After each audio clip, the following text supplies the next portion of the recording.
بخت ترجل بصوت وخيل فما لك في الأرض درب صحيح إلى الله عدنا وبالله نذنا ليطوى زمان بائس شحيح ليطوى زمان بائس شحيح.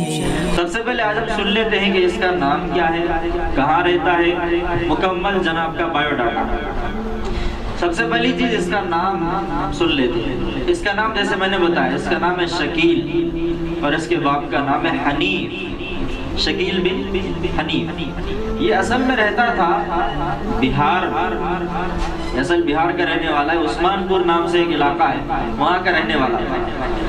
تو اس نے وہاں سے تعلیم بھی کی اور پھر چند سالوں کے بعد اس کی تعلیم آگے بڑھی اور اس نے جو محنت کا میدان بنایا اور محنت جو کرنا اس نے شروع کی, پہلے اس نے دلی کو اپنا مرکز بنانے کی کوشش کی. سب سے پہلے جماعت والوں کے ساتھ آ کر جڑ گیا. اور آپ کو معلوم ہونا چاہیے کہ دیکھو یہودی بڑا پلاننگ بنانے والا ہوتا ہے, بڑا پلانر ہوتا ہے اور ان کے پاس وہ ٹارگٹ ہوتے ہیں کہ کس کے پاس کس نہج سے کام کرنا ہے تو کون ہمارا شکار بنے گا.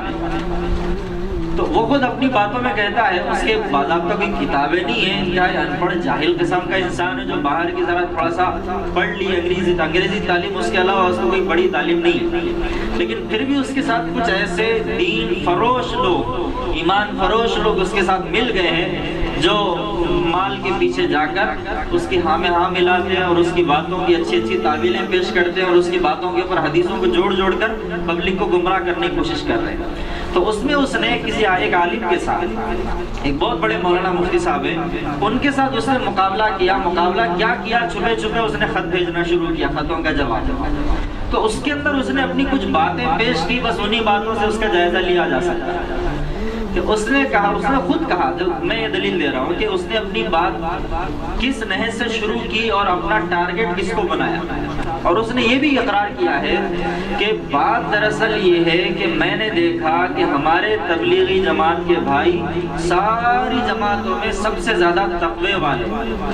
ماشاءاللہ حقیقت ہم دیکھتے ہیں, اپنی آنکھوں سے دیکھ رہے ہیں, اللہ کا لاکھ لاکھ احسان ہے. جماعت کے اندر, تبلیغ کے اندر جو انسان لگ جاتا ہے الحمدللہ وہ متقی پرہیزگار, سنتوں کا پابند اور بہت ساری چیزیں اس کے اندر آ جاتی ہے. یہ بات تو اس نے ماشاءاللہ کی. اس کے بعد بھی اس نے جو لوز پوائنٹ پکڑا ہے وہ پوائنٹ ہمیں سمجھنا ہے. اسی وجہ سے ہم کہتے ہیں کہ علماء دیکھو احادیث کو پڑھو, حالات حاضرہ سے واقفیت حاصل کرو, ورنہ ایسے شکاری تمہیں شکار بنا لے. کیا ہوا؟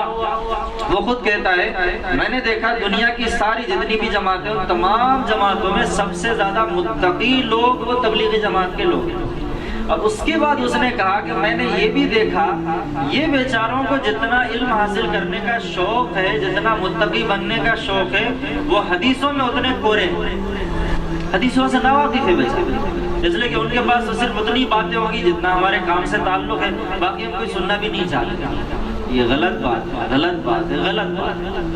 حالات سے واقف ہونے کی ضرورت ہے, ورنہ تو آپ کو معلوم ہونا چاہیے ہماری جماعت کے ہی کئی ایسے ساتھی ہیں جو ان لوگوں کے شکار بن رہے ہیں, اور اکثریت ہمارے ساتھیوں کی جو ان کے شکار بن رہے ہیں. کیوں؟ حدیثوں سے ناواقف. ذرا کچھ سمجھایا جائے, نہیں بھائی ہم یہ نئی بات سننا ہی نہیں چاہتے. یہ چھوٹی ذہنیت اپنے ذہنوں سے نکالیں اور حالات کو سمجھنے کی کوشش کریں, ورنہ جو آنکھ ہمارے پڑوس میں لگی ہے وہ میرے گھر میں بھی لگ سکتی ہے. اب تو تمہارا بھائی شکار ہوا ہے, کل تم بھی شکار بن سکتے ہو. اس لیے ان چیزوں کو جانچنے اور پرکھنے کی ضرورت ہے.